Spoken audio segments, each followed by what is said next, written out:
Assalamualaikum warahmatullahi wabarakatuh. Sahabat dan adik-adik sekalian, kita berjumpa lagi dengan Mas Darwoto Channel.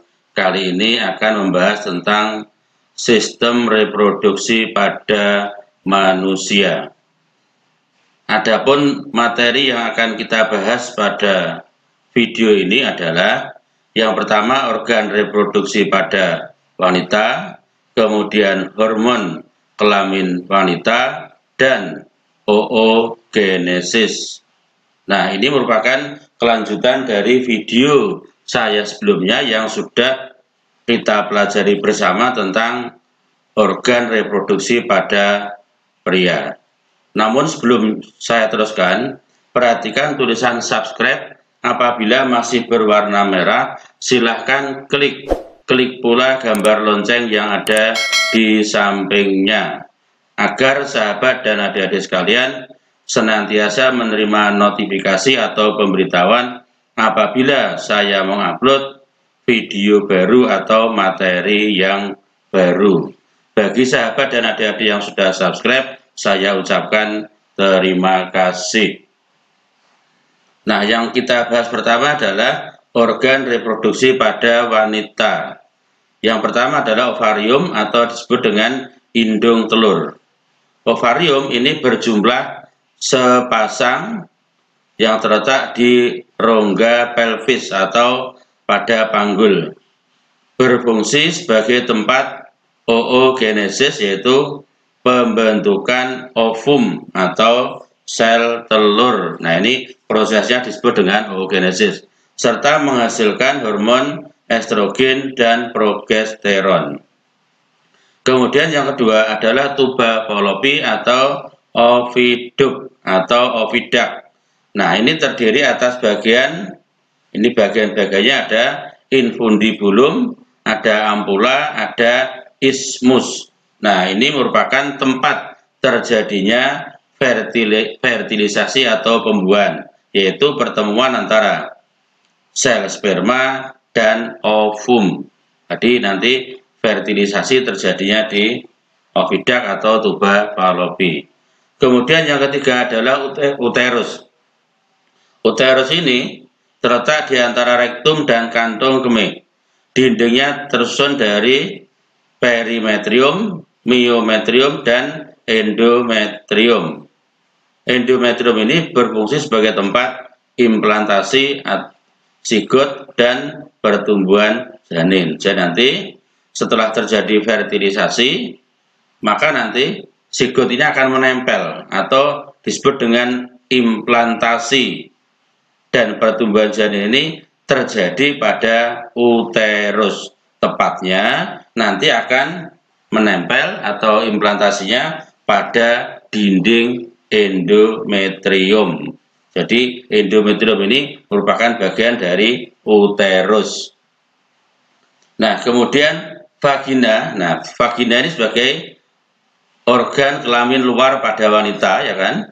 Ini merupakan tabung fibromuskuler yang berfungsi sebagai organ kopulasi atau hubungan laki-laki dengan wanita, itu disebut dengan kopulasi.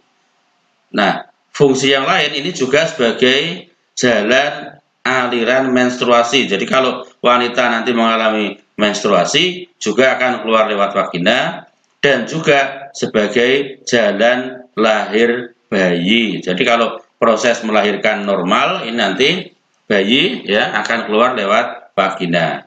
Kemudian vulva. Nah, vulva ini juga merupakan alat kelamin luar ya, jadi organ genitalia luar yang terdiri atas mons pubis, kemudian labia mayor atau bibir besar, kemudian labia minor atau bibir kecil, kemudian klitoris, vestibula, orifisium, uretra, dan mulut vagina. Nah, untuk lebih jelasnya silakan perhatikan pada gambar. Ini adalah merupakan gambar dari organ reproduksi pada wanita. Ini ada bagian luar dan bagian dalam. Nah, ini di sini ini uterus ya kan. kemudian ini ovarium. Nah, nanti di sini ada namanya serviks. Nah, vagina nanti di sini ini. Nah, ini vagina ya kan.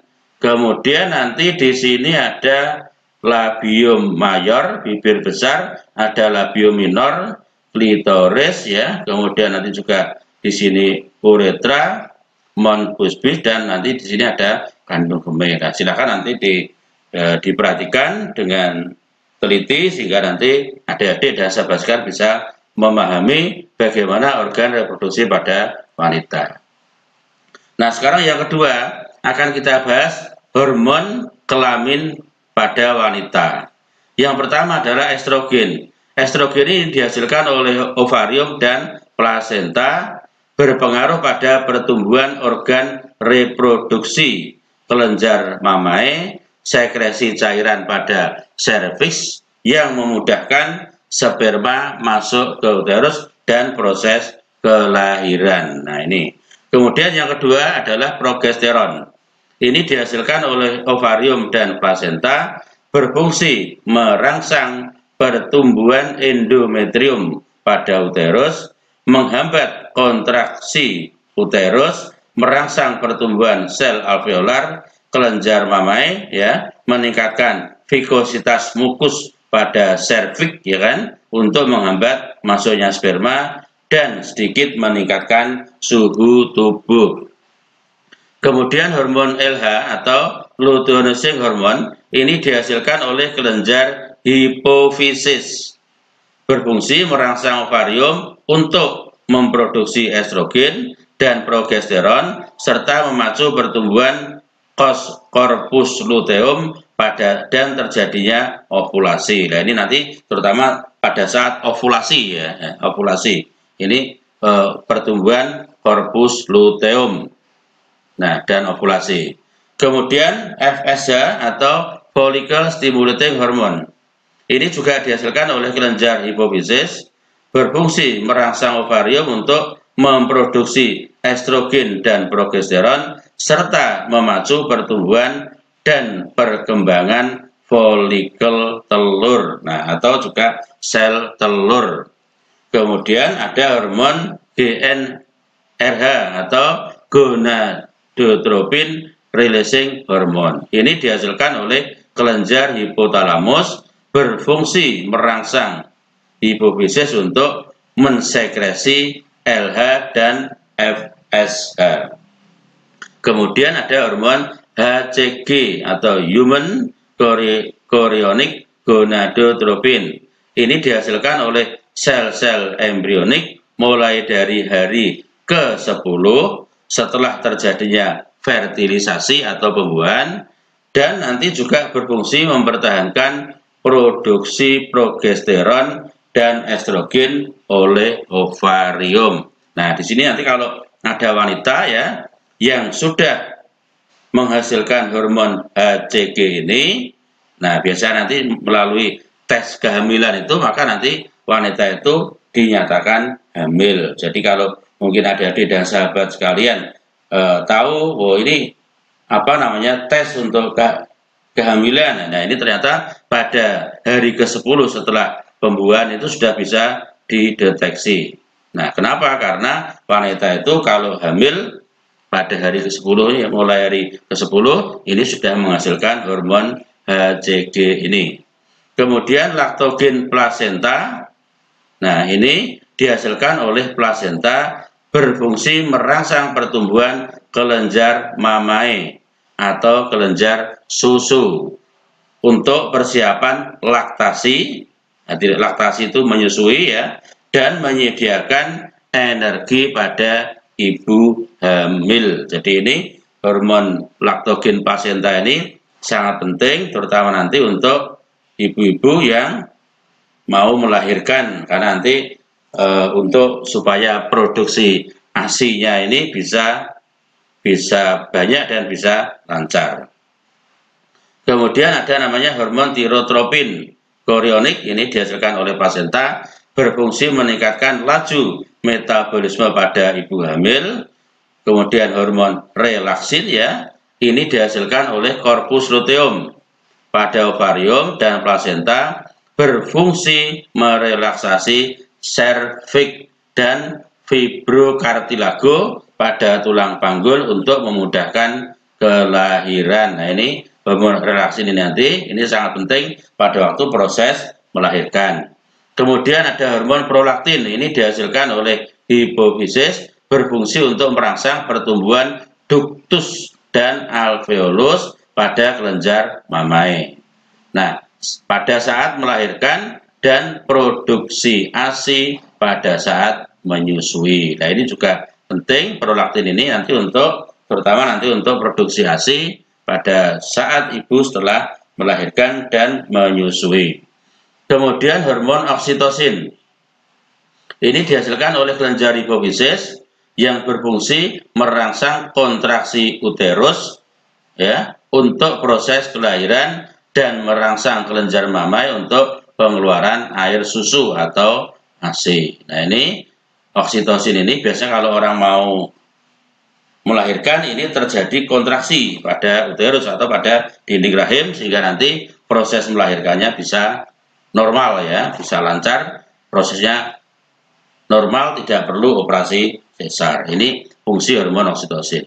Kemudian hormon CRH atau ya corticotropin releasing hormone dihasilkan oleh plasenta yang berfungsi untuk memacu produksi estrogen plasenta dan perubahan paru-paru janin untuk menghirup udara. Kemudian ada hormon prostaglandin, ini dihasilkan oleh uterus yang berfungsi mempengaruhi robeknya folikel, ya, ini folikel telur maksudnya ya, pada saat ovulasi dan merangsang kontraksi uterus pada saat melahirkan. Jadi ini hormon-hormon sangat penting sekali berkaitan dengan sistem reproduksi pada wanita.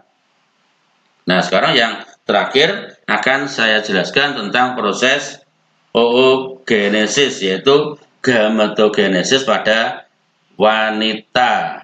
Ini kemarin kalau pada pria hasil akhirnya adalah sel sperma ya atau spermatozoa. Kalau ini nanti fungsinya untuk menghasilkan ovum atau sel telur. Nah, proses ini terjadi pada ovarium.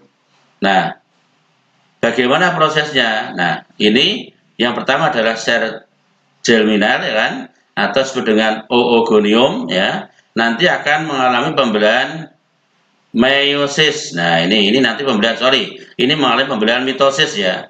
Jadi dari sini ke sini mengalami pembelahan mitosis sehingga menghasilkan oosit primer. Nah, oosit primer ini kromosomnya 2N atau diploid karena pembelahannya mitosis. Nah, kemudian dari sini oosit primer nanti membentuk oosit sekunder dan badan polar 1. Nah, ini akan mengalami pembelahan meiosis 1 sehingga di sini kromosomnya N atau haploid ya, ini yang oosit sekundernya. Nah, kemudian badan polar 1 ini nanti akan menjadi ini badan polar 2 nanti ini. Nah, ini mengalami meiosis yang kedua. Sehingga nanti oosit sekunder ini akan membelah meiosis yang kedua sehingga menjadi ovum atau sel telur. Oleh karena itu, sel telur ini juga haploid. Jadi kromosomnya N atau kalau pada manusia kromosomnya 23. Jadi kemarin di video saya sebelumnya sel sperma itu juga kromosomnya N 23, ovum juga 23 atau N. Nah, bedanya apa dengan proses spermatogenesis? Kalau pada video saya sebelumnya kemarin sudah saya terangkan bahwa sel sperma itu semuanya fungsional, tetapi pada proses oogenesis ini yang fungsional hanya ovum saja. Artinya fungsional itu hanya ovum ini yang bisa dibuahi. Untuk yang badan polar tidak, sehingga nanti akan mengalami regenerasi ya, akan hilang nanti di sini. Sehingga nanti wanita ini secara umum ini hanya satu kali ovulasi ini hanya menghasilkan satu ovum ini yang bisa dibuahi. Berbeda dengan sel sperma, kalau sel sperma semuanya fungsional. Namun ada beberapa kejadian, misalnya ada wanita yang ovumnya bisa lebih dari satu. Itu memang ada, tapi secara umum pada wanita itu hanya menghasilkan satu ovum. Ini secara umum, ya kan? Nah, mungkin itu yang bisa saya sampaikan. Terima kasih adik-adik dan sahabat sudah menyaksikan video kami. Mudah-mudahan bermanfaat, dan jangan lupa like, komen, dan share apabila video ini bagus dan bermanfaat. Silahkan nanti di-share ya kepada teman-teman atau rekan-rekan dari adik-adik sekalian. Saya kira itu yang bisa saya sampaikan. Wassalamualaikum warahmatullahi wabarakatuh.